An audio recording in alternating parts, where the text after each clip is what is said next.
नमस्कार, मैं रविंद्र कुमार और आप देखना शुरू कर चुके हैं बेनिफिट टीवी न्यूज। हम जनता की आवाज लगातार उठाते रहते हैं, जनता की समस्या लगातार आप तक पहुंचाते रहते हैं। जैसा कि आप जानते हैं कि लगातार केंद्र सरकार हो चाहे राज्य सरकार हो, भारत का कोई भी राज्य सरकार हो, वो मतलब संविदा पर कर्मचारी को बहाल किया जाता है और ना ही उन्हें उचित वेतन दिया जाता है, ना ही उन्हें उचित ढंग से 60 वर्ष उम्र के 60 वर्ष तक नौकरी करने दिया जाता है, जिसके कारण काफी परेशानी है। कई मैसेज कई फोन कॉल हमें आए हैं अपनी अपनी परेशानियों के बारे में। आज हमारे साथ हैं इंजीनियर हरिकेश्वर राम जी, जो कि एक सामाजिक कार्यकर्ता भी हैं और जानकार भी व्यक्ति हैं। आइए उनसे जानेंगे कि जो कानून पास हुआ है संविदा कॉन्ट्रैक्ट बेस पे, वो कब से भारत में लागू है और इसके साइड इफेक्ट क्या है।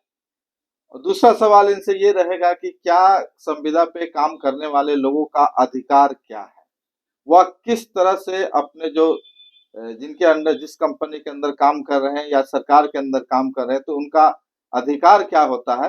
इन तमाम बातों से आपको रूबरू कराएंगे, आपको जानकारी में ले जाएंगे। बहुत बहुत स्वागत है सर आपका। Thank you. तो ये संविदा कर्मी का जो ये है, ये कब से चल रहा है सर भारत में खास करके? ये निजीकरण का जब से प्रभाव आया है जी तो उस समय से बढ़ा जी। लेकिन बिहार में हम लोग देख रहे हैं कि जब से हमको लगता है कि 10 के आसपास से जी और उसको पहले से भी 10 के आसपास ज्यादा तेज हो गया। तो उसमें हुआ कि जो रेगुलर बहाली हो नहीं रही थी, तो जब तक रेगुलर बहाली नहीं हो पाएगी तो उसकी जगह पर काम करना अनिवार्य था। तो उसके आधार पर इन लोगों ने कॉन्ट्रैक्ट पर बहाली करना शुरू किया। तो उसमें भी दो तरह से बहाली किया। एक तो बहाली ये किया कि कॉन्ट्रैक्ट पर डायरेक्ट विभाग अपने स्तर से वैकेंसी निकाली और इंटरव्यू लिया और उसको कॉन्ट्रैक्ट पर बहाल करके और मानदेय फिक्स करके उसको वेतन देना शुरू कर दिया। ठीक है। दूसरा तरीका और उससे विभत्स तरीका, बहुत खराब मान लीजिए तरीका अपनाया कि आउटसोर्सिंग के माध्यम से मान लीजिए उन्होंने बहाल करना शुरू किया। तो कहने का मतलब कि हम नहीं करेंगे, इसलिए कुछ ब्लेम आ जाएगा, क्लेम आ जाएगा कि आप गलत तरीका से मान लीजिए किसी को अपॉइंट कर रहे हैं, गलत तरीका से पैसा लेके कर रहे हैं, ये सब होगा। तो इन लोगों ने उसे बचने का क्या किया कि अपने लोगों को एडजस्ट करने के लिए आउटसोर्सिंग का सहारा लिया। तो आउटसोर्सिंग का सहारा लिया तो किसी कंपनी से एग्रीमेंट कर लिया। कोई कंपनी अपना वैकेंसी निकाला कि हमको किसी को चिट्ठी दिया कि हमको 800 आदमी चाहिए, 800 हमको मान लीजिए कोई जेई चाहिए, 800 चाहे 700 हमको 4th ग्रेड का आदमी चाहिए, परिचारी चाहिए। और वो कंपनी जो है मान लीजिए वहां से आपको उतना आदमी को जिसको आप कहिएगा ना उसी आदमी को भेज देगा। ठीक है। तो उससे सबसे बड़ा समस्या ये है कि उसमें रोस्टर का अनुपालन नहीं हुआ। वो तो आपको आदमी मांगे, ये नहीं कहेगा हमको शेड्यूल कास्ट कितना, शेड्यूल ट्राइब्स कितना, अब बैकवर्ड डीबीसी कितना दीजिए आप। तो वो तो आदमी दिया, जिसको पैसा लिया उसको दे दिया, क्योंकि आपसे कॉन्टेक्ट लिया आदमी। तो पैसा का वारा न्यारा करना और अपने लोग को एडजस्ट करने के लिए आउटसोर्सिंग का सहारा लिया गया। इसलिए देखिएगा विधानसभा में भी आउटसोर्सिंग का सहारा लिया गया। जो भी कंपनी कर रही है ना, कंपनी को दे दे रहा है कि आप परीक्षा आयोजित करिए, हमको उतने आदमी कर दीजिए। अरे भाई इसका क्या मतलब? तो आपने तो इसको समझिए कि बिजनेस बना लिया ना। सरकारी जॉब को, सरकारी नौकरी को आपने बिजनेस बना दिया, गवर्नमेंट को बिजनेस बना दिया, जबकि बिजनेस तो है नहीं। ये तो मालिक वेलफेयर स्टेट है। समाज के वेलफेयर के लिए, देश के वेलफेयर के लिए, लोगों के वेलफेयर के लिए आपको काम करना है और किसी के साथ भेदभाव नहीं करना, अन्याय नहीं करना है, बेईमानी नहीं करना है, इसी से बचना है। तो इसको बचने के लिए आपको जो करना चाहिए था वो आप नहीं कर रहे हैं और अपने लोगों को एडजस्ट करने के लिए आप तरह तरह का हथकंडा अपना रहे हैं और पैसा कमा के अपना पूर्ति कर रहे हैं। तो ये बड़ा दिक्कत हुआ। दूसरा सवाल सर, जो लोग संविदा और आउटसोर्सिंग पे हैं, उनका अधिकार क्या है, सेवा शर्त क्या है, मतलब वो किस तरह से अपना अधिकार कंपनी और सरकार से ले सकते हैं, क्या क्या उनके अधिकार हैं? कुछ भी उनका अधिकार नहीं। कॉन्ट्रैक्ट इतना ही है कि आपको हम 11 महीना तक रखेंगे, 11 महीने के बाद रिन्यूअल होगा। अगर आपका काम सही रहेगा तो आगे कंटिन्यू करेंगे, अगर सही नहीं रहेगा तो आपको हटा देंगे। यही है जी। तो उसमें कर्मचारी वर्ग है, उसको कुछ नहीं है, पीछे पीछे घूमेगा। सारा अधिकार सरकार के हाथ में सुरक्षित है। जब तक चाहेगा जब तक रखेगा, जब तक नहीं चाहेगा हटा देगा। ये मान लीजिए हमने देखा है, बिहार सरकार में देखा है। एक बहुत सा एक जूनियर इंजीनियर था, मान लीजिए कि सीतामढ़ी मेरे अंडर में था। वो अच्छा लड़का था, काम अच्छा कर रहा था। उसको एक्सिक्यूटिव इंजीनियर से विवाद किसी बात के लेकर हो गया और एक्सिक्यूटिव ने रिकमेंड कर दिया कि कहीं उसको रिकमेंड नहीं किया कि इसको दोबारा लिया जाए। होता ना कि आउटसोर्सिंग से था, आउटसोर्सिंग नहीं था, विभाग से था। तो वो रिपोर्ट कर दिया कि रिपोर्ट नहीं किया उसके बारे में। अच्छा, उसको हटा दिया सरकार। हम कतनों लिखते रह गए, हमने रिकमेंड किया, सब कुछ किया, लेकिन उसको हटा दिया। तो कहने, और शेड्यूल कास्ट था, तो कहने का मतलब है कि एक तो वहां पर आउटसोर्सिंग में ये रिजर्वेशन पॉलिसी का रोस्टर प्रणाली का नहीं होता है। दूसरे में जब चाहे जिसको आप मान हटा दे, ये सरकार अपने हाथ को मजबूत मान ले करके रखती है और वहां पर किसी का अधिकार कुछ देती होती नहीं है। लेकिन ऐसे मान लीजिए कि सामान्य जो रूल है कि भाई 180 दिन तक अगर लगातार किसी को काम मान लेते हैं तो उसको उतना आसानी से आप हटा नहीं सकते। हटाने में भी प्रक्रिया है, हटाने में भी आपको 1 महीना पहले उसको देना पड़ेगा कि हम आपको हटा रहे हैं, पहला कारण बताना पड़ेगा। हाँ, कि आपको हटा रहे हैं, आप दूसरा व्यवस्था कर लीजिए। और उसको मान लीजिए कि कुछ व्यवस्था है कि भाई 1 महीना के एडवांस अग्रिम वेतन दे के उसको हटाइएगा, अग्रिम दे के उसको हटाइएगा, जो भी पीएफ करता है वो सब दे के उसको हटाइएगा। ऐसे नहीं कि जब मन जब आपने हटा दीजिएगा। लेकिन यहाँ तो धड़ल्ले से हो रहा है, जो मन जिसको है उसको रख लिया, जिसको नहीं चाहे उसको हटा दिया। तो ये बड़ा खराब मानने की क्वेश्चन है, उनका कोई अधिकार है नहीं। और हमको याद है कि 180 दिन तक लगातार जो काम करता है, तो इसीलिए हम लोग जो जॉब में थे तो नौकरी में करता था कि 180 दिन रेगुलर किसी को होने ही नहीं देता था। जी जैसे मास्टर रोल पर, मास्टर रोल पर भी जो काम करता था ना, दे देता था बीच में, छुट्टी नहीं, उसमें काट के कामों लिया ना।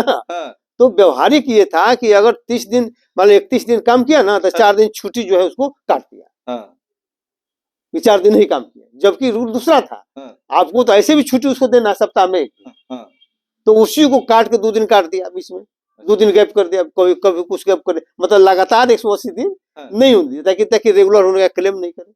तो ये मान ले कि तुमा फेरी का काम जो है होते रहा। तो सबसे बड़ी अच्छी बात ये है कि आपको अगर कोई बहाली करना है तो आप रेगुलर बहाली आप करिए। और ये तो समझ कि बनिया का दुकान आप खोल लिया, जैसे होता नहीं कि भाई बिजनेसमैन है, उसको पैसा कमाना है, व्यापार बढ़ाना है, तो आप पैसा कमाने और व्यापार बढ़ाने के तौर पर मान ले कि इसको आप इस्तेमाल कर रहे हैं, तो ये तुरंत बंद होना चाहिए, ये बंद होना चाहिए। और सरकारी जो नियम है, जो कानून है, और जिस तरीका से उसको लेने का मान ले कि बना हुआ है कि भाई रेगुलर आप बहाल करिए और रेगुलर लोगों से काम करिए, ताकि उनका भी अधिकार सुरक्षित रहे। ऐसा नहीं कि मान लीजिए कि आपका कोई अधिकार ही नहीं, जिसको मन जिसको रखा, जिसको मन जिसको हटा दिया। जैसे मान लीजिए कि प्राइवेट में कैसे होता है, प्राइवेट में कोई नौकरी करने गया तो मन या तो रखा, तो वो मन आता रहा, नहीं तो छोड़ दिया। तो मतलब उससे समझिए कि उसका लाइफ समझिए अनिश्चित हो जाता है। तो लाइफ को जब निश्चित करने के लिए सरकारी जॉब की तरफ बढ़ता है। आखिरी सवाल सर, नीतीश सरकार में ये परंपरा काफी अधिक बढ़ गई है। हर मतलब विभाग में, लगभग बिहार सरकार के 44 विभाग में और सचिवालय में भी संविदा कर्मी काफी अधिक संख्या में है, और वो लगातार धरना प्रदर्शन करते हैं सर, और अपनी मांगों को लेकर सरकार के पास जाते हैं, लेकिन सरकार उसका कुछ सुनती नहीं है सर। देखिए स्थिति ये है ना कि बेरोजगारी इतना ज्यादा बढ़ गया ना, बेरोजगारी इतना ज्यादा हो गया कि कम पैसा में भी करने के लिए बहुत आदमी मिल जा रहा है। अगर लोग नहीं जाए कि हम नहीं, तुम्हारा कम वाला है नौकरी हम नहीं करेंगे, तुम्हारा अच्छा नौकरी नहीं हम नहीं करेंगे, तुम्हारा सेवा शैक्षिक नहीं हम नहीं करेंगे। लेकिन चूंकि बेरोजगारी पर इतना बढ़ा दिया सरकार ने बढ़ाया, इतना ज्यादा बेरोजगारी बढ़ा दिया कि जिसके कारण मान लीजिए कि लोग औने पौने, जैसे होता नहीं कि जैसे मवेशी बिक रहा है, उसी तरह से यहाँ के लोग बिक रहे हैं नौकरी के लिए कि जो भी दे दो भाई, हमको तुम मजदूर में रख लो, हम पैखाना साफ करेंगे, हम सब काम करेंगे, लेकिन हमको तुम नौकरी में रख लो, सरकारी नौकरी कुछ तो हम करेंगे। अब देखिए वहां पर मारन का क्या बयान आ गया, कहा कि यहाँ बिहार के लोग वहां जाते हैं तो पैखाना साफ करते हैं। तो सही बात बोला, गलत बात थोड़े बोला है। आप वहाँ उसको व्यवस्था नहीं किए कि यहाँ के लोग जाकर बाहर मारने की जा रहा है, और कर भी रहे, तो आप जिस तरह से मारने की व्यवस्था किए हुए यहाँ कोई रहना नहीं चाहता है। तो इसलिए सवाल ये है कि लोगों को रेगुलर नौकरी मिले, जो संविदा पर जो नौकरी होता है, या कॉन्ट्रैक्ट पर मालिक की नौकरी होता है, या आउटसोर्सिंग से नौकरी होता है, ये पूरी तरह से मानव अधिकारों का हनन है, और उसको तुरंत बंद होना चाहिए, और सरकार को सोचना चाहिए इस पर। अगर सरकार नहीं सोचेगी तो आने वाले दिनों में समझिए कि यही लोग उसको उखाड़ फेंकेगा। सर आखिरी सवाल हमारे व्यूअर के तरफ से है, बहुत सारे संविदा कर्मी हमारे सब्सक्राइबर भी हैं, व्यूअर भी हैं, क्या कहना चाहिएगा उनको? नौकरी हो गया और लगातार संघर्ष कर रहे हैं अपना जैसे परमानेंट करने के लिए, समायोजन के लिए, शिक्षक भी हैं, कई तरह के लोग हैं, क्या कहना चाहिएगा उनको सर?